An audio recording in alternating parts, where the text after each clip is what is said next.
Hey YouTube, this is Brian from O.P.A.F. I'd like to give you a deck profile video for Noble Knights. Alright, here we go. Let's start off with the main deck. Every Noble Knight build should run 3 Merlin. Merlin is arguably the best card in the deck. What it does, you get to special summon a Noble Knight from your deck by tributing himself, and he also has the ability to banish himself during either player's turn to instantly XYZ summon a Noble Knight monster by using Noble Knight cards. Great card. Yeah.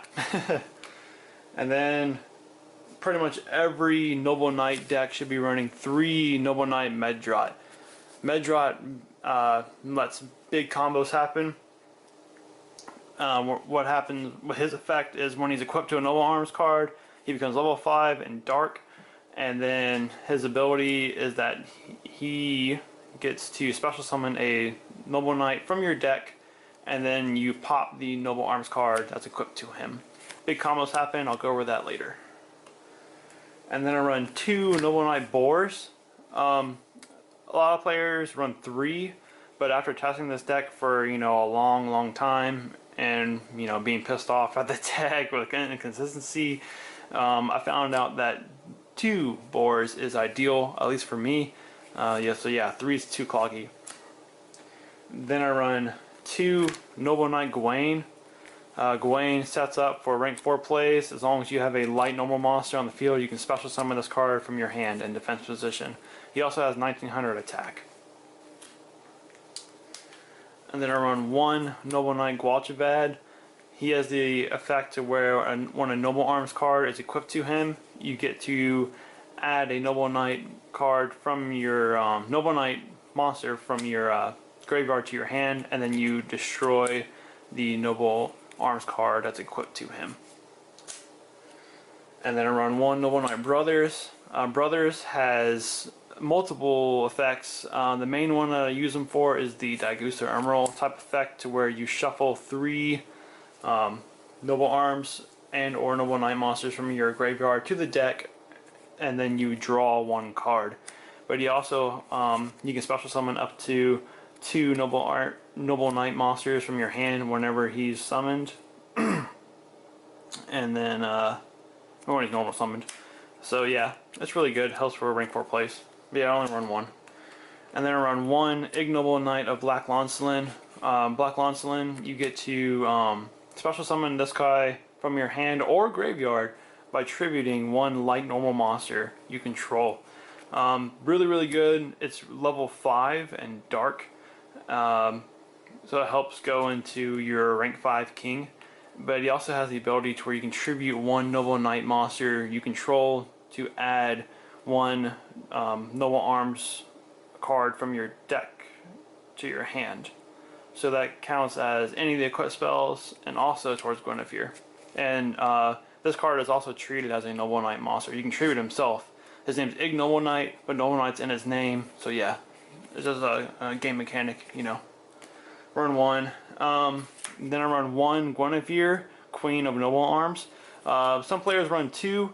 I run 1. I found 2 to be too cloggy. I hate drawing her. I want to put her to the grave as soon as possible. Guinevere protects your knights. Makes plays happen. Great card, but I only run 1. And then I run 3 Effect Veiler. Effect Veiler, everybody should know what this card does. It's amazing. Level 1 tuner, helps me go into some of my synchro monsters. Yeah, great card. Run 3. And then I run 3 Kaiser Coliseum. Kaiser Coliseum has won me games, just this card alone. Whenever I have a big king equipped, with 3 or 4 equipped spells, and then I drop this too on turn 1, most of the time my opponent, they just look at me like they're like, well, how am I going to go over this? And I was like, I don't know, GG. And it's just hard for them to get over. I mean, they have to pop this, and then they have to pop the king somehow. And it's really good. I used to not like this card, but after testing the other deck with this card for a little while now, I've concluded that this card is worth running. It's really good. It really destroys the meta right now. So a lot of them are combo oriented and they need more than one monster on the field to, to get their combos working. So yeah. And then I run 3 Upstart Goblin. Upstart Goblin is just in here for consistency reasons. Rhoda was hit from 3 to 1. And yeah, so you need to have a Noble Knight and a Noble Arms card in your hand as soon as possible if you don't have them. So yeah, really, really good. And then I run 2 Noble Arms Excalibur. Excalibur when equipped to a Noble Knight. The Noble Knight can't be targeted.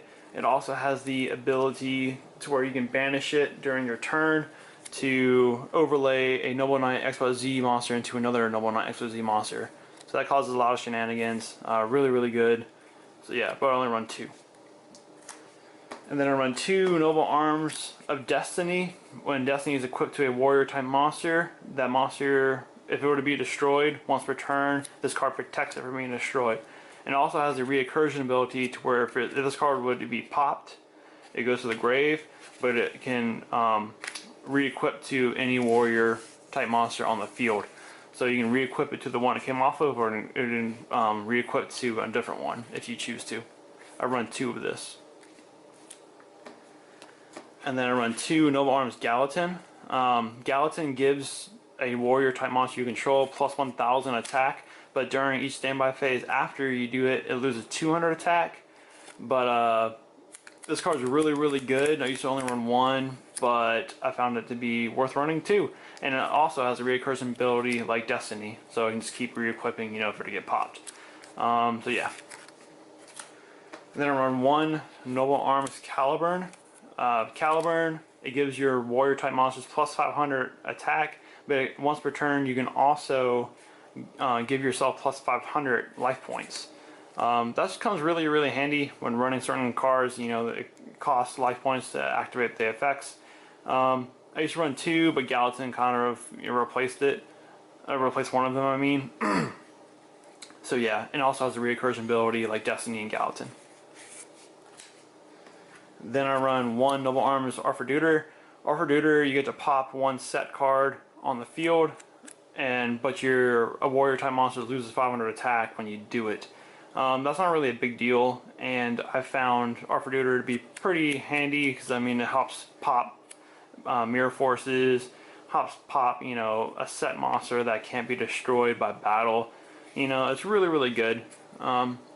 If my opponent isn't running a lot of traps, I typically side it out for another card, like probably another Caliburn. I do side one. So yeah, and it has the reoccursion ability like Caliburn. And then I run 1 last chapter of Noble Knight. If your opponent controls a monster and you don't, you get to target a Noble Knight in your grave and a Noble Arms equipped spell card in your grave, special summon the Knight and the equipped spell onto the field. And you only do this once per turn. This card has helped me so very much. It's really, really good mid to late game.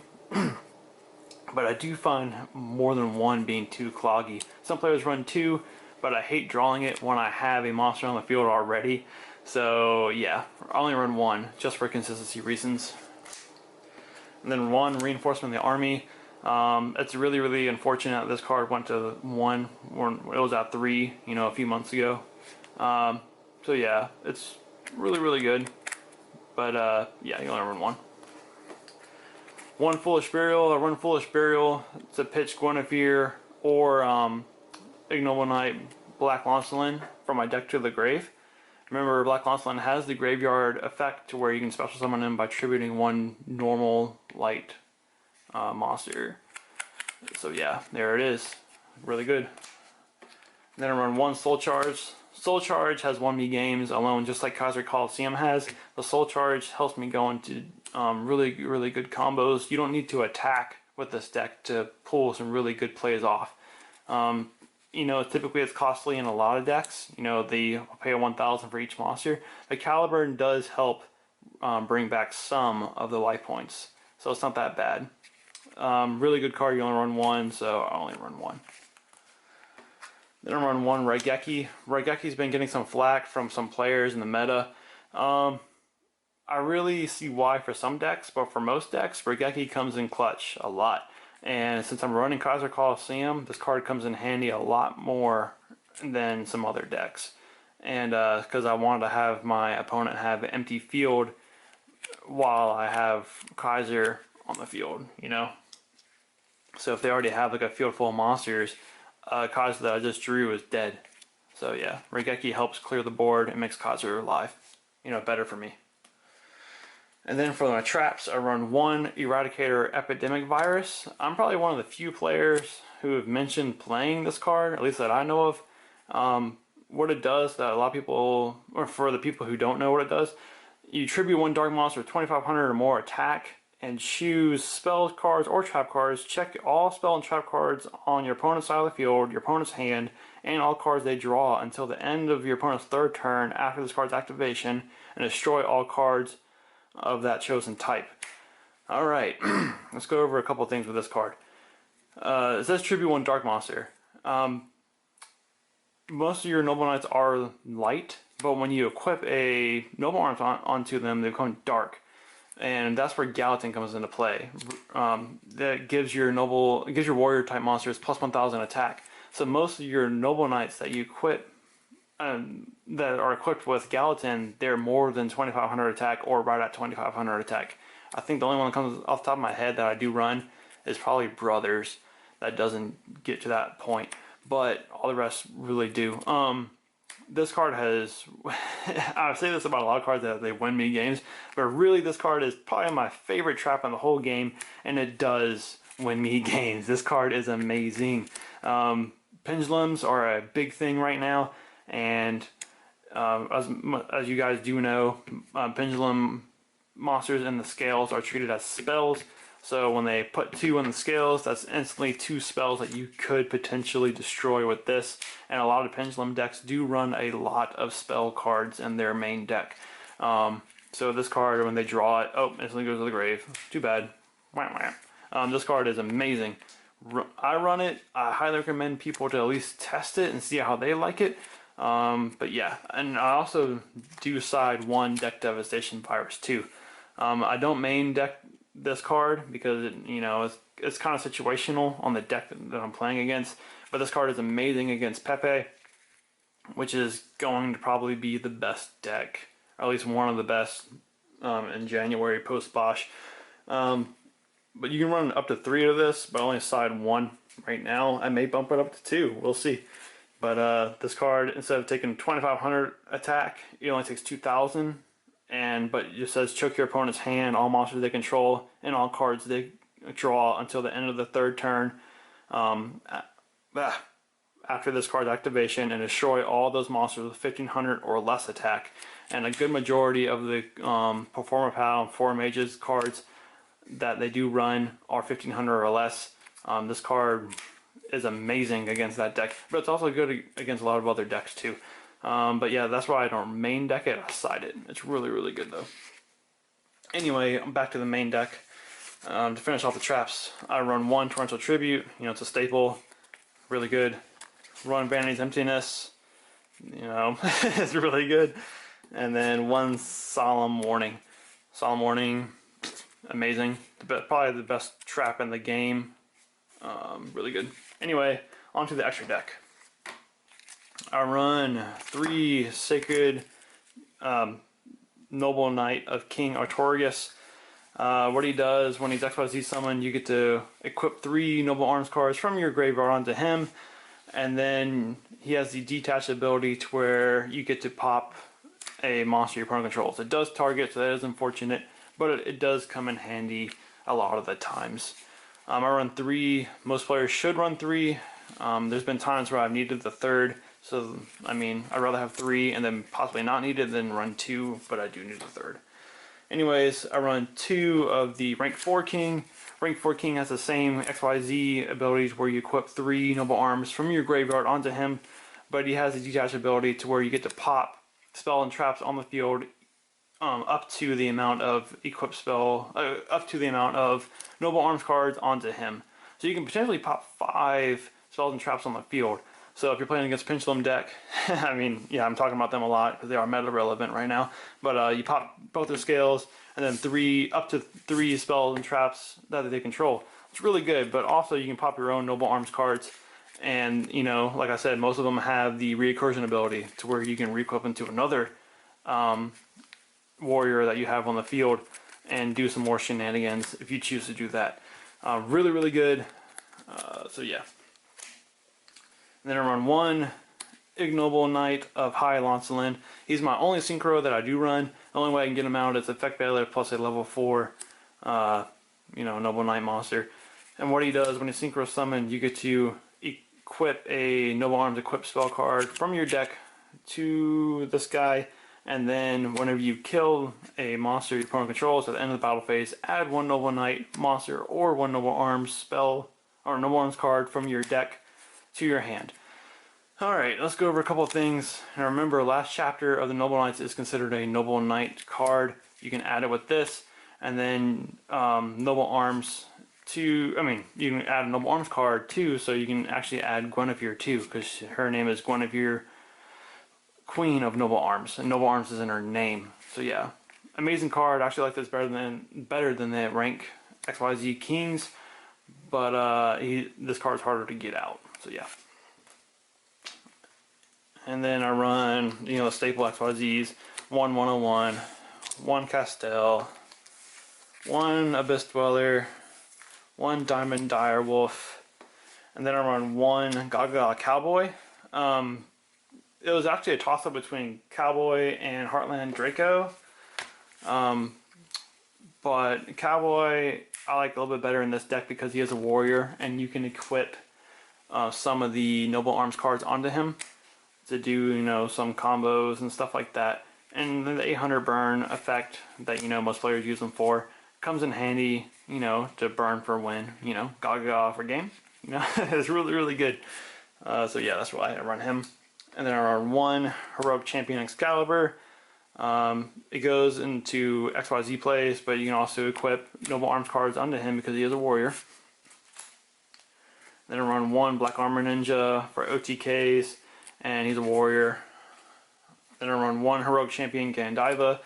I've seen a few deck profile videos for Noble Knights, and a lot of people overlook this card. This card states that if your opponent would special summon a level 4 or lower monster or monsters, you get to detach and then destroy the monster or monsters. You know, pendulums are a big thing right now, and if they go to barf, you know, there are a lot of monsters on the field. It doesn't negate the summons, but it does destroy them. So instead of them going to the grave, you know, instead of negating, but it does put them in the extra deck instead of them, you know, being all over their field. So Gandiva does come in play a lot. And, you know, if I know I'm facing a deck that does special summon a lot of level 4 lower monsters, you know, as soon as possible when they swarm the field, I typically put Gandiva out turn 1 instead of a king. You know, just to stop combos from happening. It's really, really good. And then my last XYZ monster is Bujentai's Tsukiyomi. Tsukiyomi makes bad hands possibly good. You know, ditch your hand and draw 2. His secondary effect doesn't really apply here, but yeah, that's the only reason why I run him. Alright, so that's it for the main deck and the extra deck. I will go over a couple of combos with you guys to, you know, whoever's interested in playing the deck. Here we go. I'll start off with probably the best combo in the deck. And what you need is one Medrot and one Noble Arms in your hand. Alright, so, or just a Medrot on the field and a Noble Arms equipped to him. So you can have a Rhoda to search this guy, or you put a Merlin down, tribute him, get a Medrot. So Medrot, equip, do Medrot's effect, special summon a Noble Knight from your deck to the field, and what you typically want to grab is Boris. And then Medrot pops this card, this goes to the grave, re-equip it onto Boris because it has a recursion effect. Use Boris' effect to have your opponent randomly pick one Noble Arms card and add it to your hand. So then you would I typically pick Guinevere and then 2, you know, Noble Arms cards. So since I already have Destiny, I'd pick probably Excalibur, Arthur and Gwen. If I don't pick Arthur, I'll pick like Caliburn or Gallatin, depending on if I know my opponent has a lot of traps or not. So I do that, have your opponent pick, blah blah blah, add, you know, the card, and the other two go to the grave. Equip this to Medrot. These are now level 5s. Overlay. Then you want to go into your Sacred King. These go to the grave, you know, by game mechanic. Then you add 3, not add 3, you equip 3 from your grave to him. So bam bam bam. So you do that. So now he can be targeted. He's got the set card, pop ability, and he can't be destroyed once per turn. And then I would typically equip Gwen onto him. So it'd be you know, plus 300 attack. And yeah, and she also has the can be destroyed by card effects ability when she's equipped to a White Monster. You would just pop her instead. So really, really good play. So yeah, there's that. And then another good play is what you need is a Medrot, of course. He makes the plays happen. Medrot, and then a Noble Arms to do his effect. So what you would do, oh, you would also, I'm sorry, you also need, sorry, I'm going through a big bunch of cards. You need a Gawain. So what you do is you go Medrot, Destiny, use Medrot's effect, search out Guachavad. Guachavad's effect, Destiny effect kicks in, goes to the grave, equipped to Guachavad. Then you special summon Gawain from your hand onto the field, overlay into Medrot. And then when you do that, special summon Excalibur. Use Excalibur's effect on himself, give him, you know, make his attack 4,000.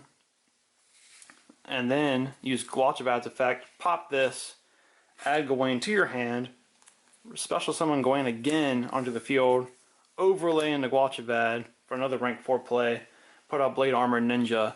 Use Blade Armor Ninja's effect, make him to where he can attack twice, and that, ladies and gentlemen, is 8,400 damage. So if your opponent has a clear board, you can just win right there with these two. This is actually a combo that my buddy Storm made. He has the Ignoble Knight of YouTube channel.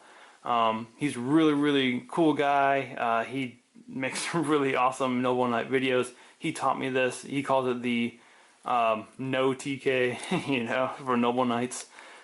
Really cool guy. Check out his video. I'll put a link to his channel. Anyway, that's one combo you can do, and it helps with, you know, winning. Duh. But yeah, those are two simple combos I was wanting to share with you guys just to get you started with the deck. I hope you enjoyed this deck profile video. I have plenty more videos coming soon. Alright, thanks for watching. Bye.